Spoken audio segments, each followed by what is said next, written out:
Nessa aula, nós vamos conversar sobre a história do transplante capilar e vamos falar também sobre a anatomia do folículo e também a anatomia do couro cabeludo aplicada ao transplante capilar. Então vamos lá. Bom, antes de mais nada, a gente precisa voltar um pouco no tempo e entender como tudo começou.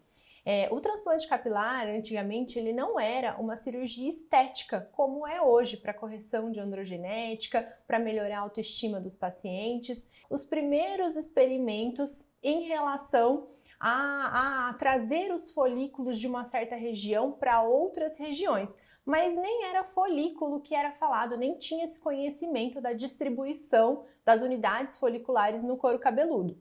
Em 1930, começou-se a tentar, com um punch, esse punch de biópsia que a gente conhece, retirar os fios de uma região e transferir aquele grupo grande de unidades foliculares de um lugar para o outro.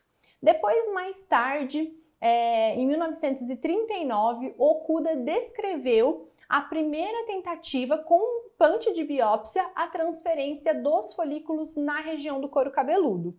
Depois, em 1943, Tamura foi pioneiro no método de strip, ou seja, você retirar um retalho de pele e dividir esse retalho em unidades foliculares, mas ainda não se tinha conhecimento desse termo. Em 1950, eles começaram a perceber que talvez tivesse uma região do couro cabeludo que fosse preservada, que não sofresse alterações com o passar do tempo ou que não sofresse modificações como afinamento e miniaturização. E essa região foi chamada de área doadora. Então, só em 1950 é que foi descrito a dominância da zona doadora.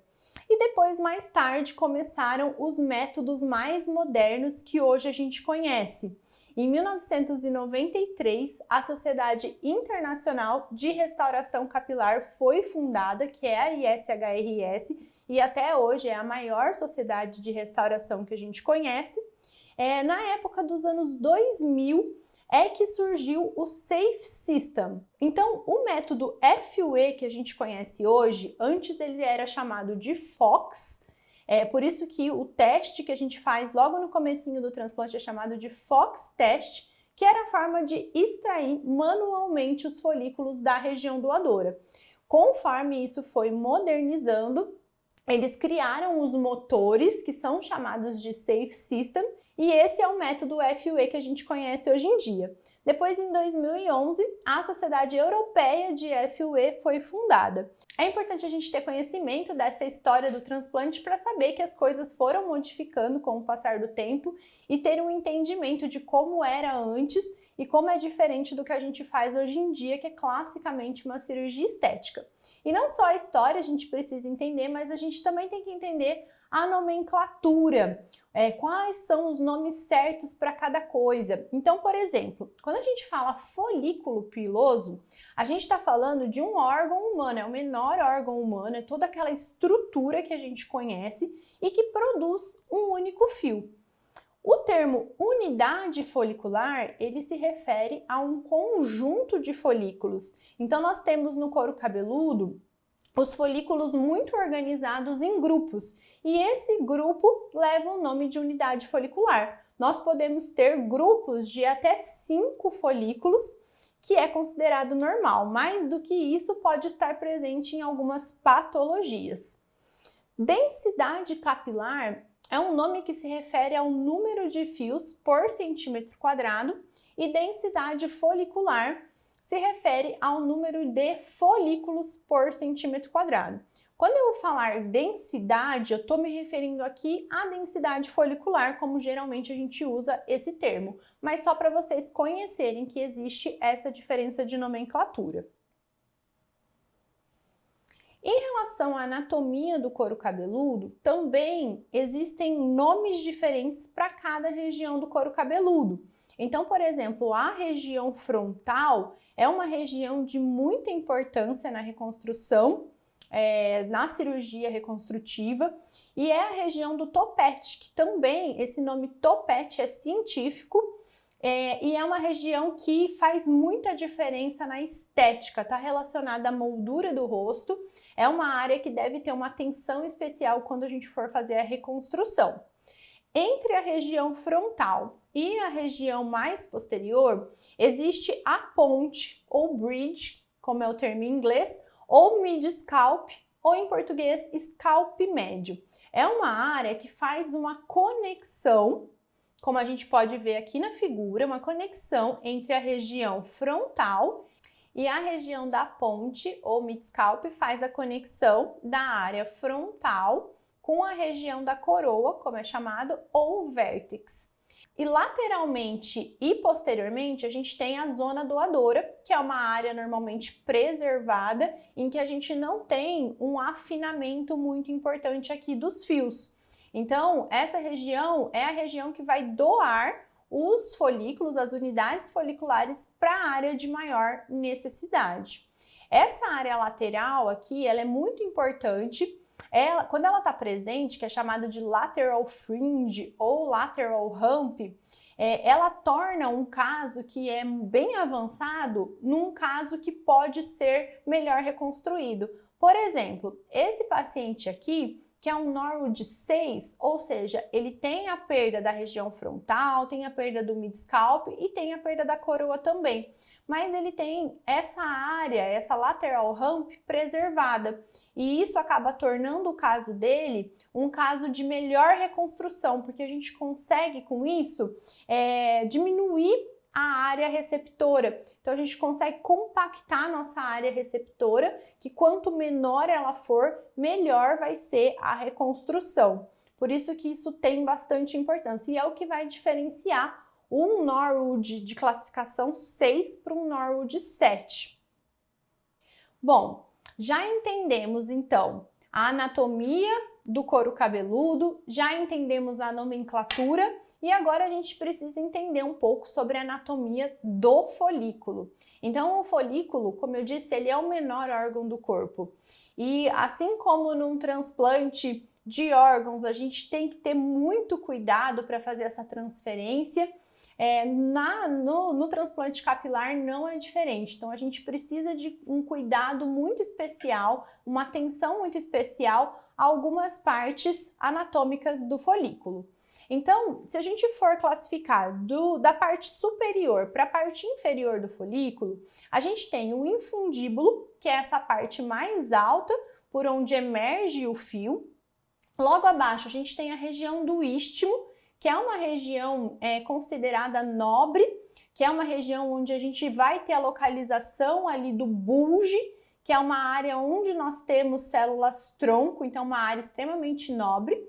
Logo abaixo, a gente tem a região suprabulbar, que é essa região que fica acima do bulbo, e a porção mais inferior é chamada de bulbo.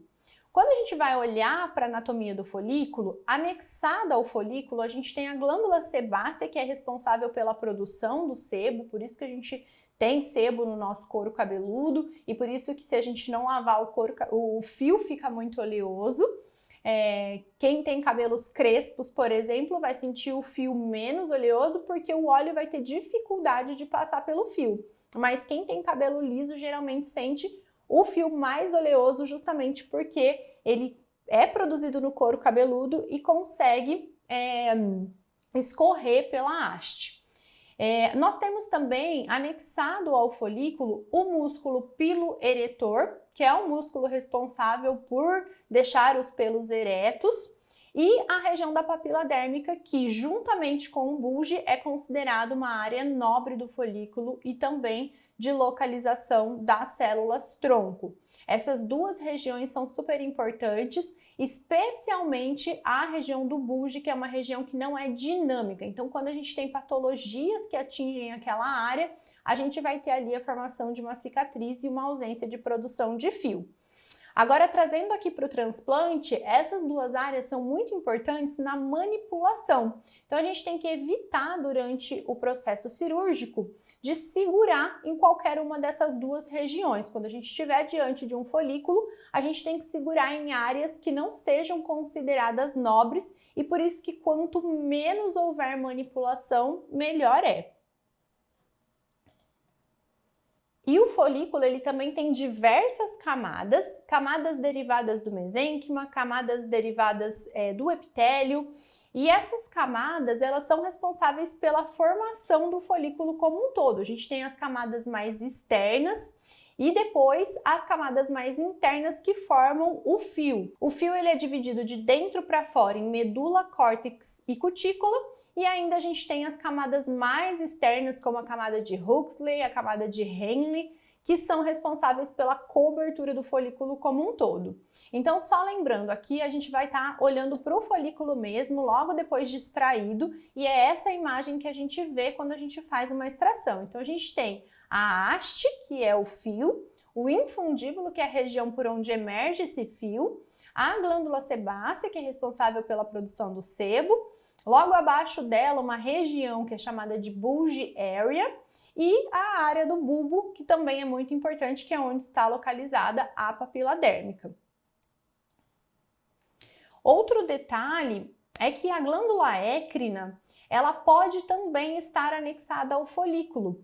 E isso é importante quando a gente vai fazer a extração utilizando o método FUI, a gente tem que, às vezes, ir um pouco mais profundo para conseguir descolar esse folículo e conseguir fazer com que ele não fique preso durante o processo de extração. Isso é só um detalhe, porque foi uma descoberta recente. As unidades foliculares, como nós vimos, elas são organizadas em grupo no couro cabeludo, então a gente tem unidades foliculares de 1 a 5 fios. E o que diferencia o folículo do fio é justamente a presença das estruturas que estão ao redor do folículo. Então, quando a gente estiver diante disso daqui num transplante capilar, a gente tem que descartar, porque isso é só o fio, talvez com a sua bainha radicular interna acoplada ali. Por isso que a gente vê aquele brilhinho ao redor. Mas isso não é um folículo. Se a gente implantar, por exemplo, essa estrutura aqui, essa primeira estrutura que a gente está enxergando, isso não vai crescer, né? Ele pode até ali ficar por um tempo implantado, mas ele vai cair. Então a gente precisa de toda essa área, essa estrutura ao redor para conseguir fazer um transplante. Por isso a gente tem que estar muito atento e toda a equipe tem que estar ciente disso também. Bom, não tem como a gente falar então de transplante capilar sem entender o ciclo capilar. Eu sempre falo que uma pessoa que faz só transplante e não tem conhecimento de toda a tricologia, ou pelo menos daquilo que importa, né, na tricologia, para fazer um bom exame, um exame físico, para fazer uma tricoscopia, para entender o seu paciente, ela está fazendo de forma errada, ela é só uma executora. A gente precisa ter um conhecimento por trás e precisamos entender também o ciclo capilar, como que ele funciona. Então, o ciclo capilar, ele é dividido em fases. A fase de crescimento desse fio é chamada de fase anágena. Essa duração da fase anágena, ela é determinada geneticamente e ela vai definir o comprimento do fio em centímetros. Pessoas que têm cabelos maiores, mais longos, têm a duração da fase anágena maior. Pessoas que não conseguem deixar o cabelo tão comprido têm a duração da fase anágena menor. E isso pode variar de 3 a 5 anos ou de 2 a 8 anos, como trazem algumas outras fontes. Logo depois da fase anágena, a gente tem a fase catágena, que tem uma curta duração, geralmente de 2 a 4 semanas, em que a gente vai ter a apoptose bulbar e o início da queratinização do bulbo. Logo em seguida, esse folículo ele vai desprender e essa fase, que é chamada de fase telógena, ela tem duração de 3 meses aproximadamente. Nessa fase a gente vai ter uma queratinização bulbar completa e um desprendimento do fio. Uma quarta fase é chamada de fase quenógena, que é uma fase silenciosa, que a gente chama de quiescente, em que os folículos ficam ali antes de ter a reentrada em fase anágena. Uma condição que prolonga muito a duração dessa fase quenógena, em que o folículo, quando a gente olha com o nosso dermatoscópio, ele está vazio, é a alopecia androgenética, a própria calvície. Então, ela faz esse prolongamento, especialmente a alopecia androgenética feminina. Então, geralmente, ela está aumentada em situações patológicas como a alopecia androgenética. E o mais curioso é que todas essas fases, elas acontecem de forma assincrônica e ao mesmo tempo. Então, enquanto a gente tem uma porcentagem dos fios em fase anágena, em fase de crescimento, que geralmente vai de 80% a 90% dos fios, a gente tem uma outra porcentagem que está em fase telógena, que é a fase de queda. Por isso que a gente não tem uma perda global dos cabelos, porque eles não estão na mesma fase e tudo está acontecendo ao mesmo tempo. E o que o médico cirurgião, o médico transplantador, ele precisa saber? Então, uma das coisas principais é saber diagnosticar a alopecia androgenética e suspeitar quando não for alopecia androgenética. Eu sempre falo que o médico ele não precisa dominar tudo, ele não precisa saber a tricologia avançada para fazer transplante capilar, mas ele precisa pelo menos saber detectar os sinais de alarme quando ele estiver diante deles, saber olhar e falar, acho que isso aqui não é alopecia androgenética ou acho melhor eu não transplantar. Para que ele possa encaminhar esse paciente, se ele não tiver domínio, se ele não conseguir fazer a condução, antes de realizar um transplante de forma iatrogênica. Então, qual que é a principal regra ali da medicina? É a não maleficência. E um médico que faz transplante sem entender o básico da tricologia, entender o que é alopecia androgenética, quais são os sinais de alarme que fazem com que o meu transplante capilar ele esteja contraindicado, esse médico está fazendo mal para o paciente. Então, a gente considera isso um erro. Por isso que é muito importante, pelo menos, ter domínio do básico para que você possa realizar um bom transplante e não só ter domínio das técnicas de execução. Eu sempre falo que, às vezes, os alunos eles ficam mais preocupados ali no nosso hands-on em fazer mesmo, em executar, em aprender extração. E claro que isso é muito importante, com certeza, isso é fundamental, mas tudo que está ao redor do transplante, da realização, é muito mais importante e o diagnóstico que está dentro ali da nossa primeira consulta é uma das partes mais principais. Então, assim, quais são as alopécias que nós não devemos transplantar nunca, que existe contraindicação de realizar? Uma delas é a alopécia areata, o eflúvio telógeno, as alopécias cicatriciais primárias ativas ou secundárias que sejam muito extensas, então que a gente vai ter uma diminuição do aporte sanguíneo, um comprometimento ali da vascularização. Então essas são as alopécias que geralmente a gente não transplanta. Existe exceção? Existe, mas normalmente não é o nosso caso do dia a dia e vai ser como forma de exceção mesmo. Agora, quais são as alopécias do nosso dia a dia e que a gente pode indicar o transplante capilar? A alopécia androgenética masculina e feminina, que é o nosso feijão com arroz. A alopécia triangular congênita, que é um defeito congênito, né, em que a criança nasce com ausência de fios na região temporal. A alopécia de tração, quando ela estiver estabilizada, sem sinais inflamatórios. Alopécias cicatriciais secundárias e alopécias cicatriciais primárias em processo de estabilização. Coloquei aqui de 1 a 2 anos. Hoje a gente vai ver que tem trabalhos mais recentes falando sobre isso, inclusive é uma aula da Thalita. Então a gente vai discutir um pouquinho melhor sobre essa questão, mas normalmente a gente espera ali que não esteja um processo inflamatório muito intenso para realizar o transplante desses pacientes.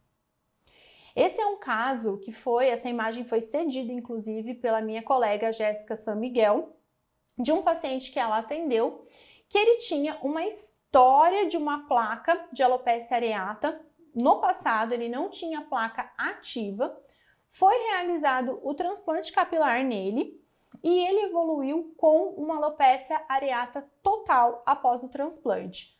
Curiosamente, ele não perdeu a região transplantada, a região receptora, mas ele veio a perder todas as outras áreas. Então, algo para a gente não esquecer. Eu coloquei essa imagem aqui para impactar mesmo, para que vocês possam olhar isso e lembrar do diagnóstico de alopecia areata, lembrar de perguntar para o nosso paciente Não existe contraindicação para a realização do transplante quando o paciente teve uma história passada que não esteja ativa de alopecia areata, mas mesmo assim, para a gente acender o alerta ali e pelo menos conversar com o paciente sobre isso, sobre a importância de já saber que isso pode acontecer no pós-transplante, porque o nosso paciente também precisa saber.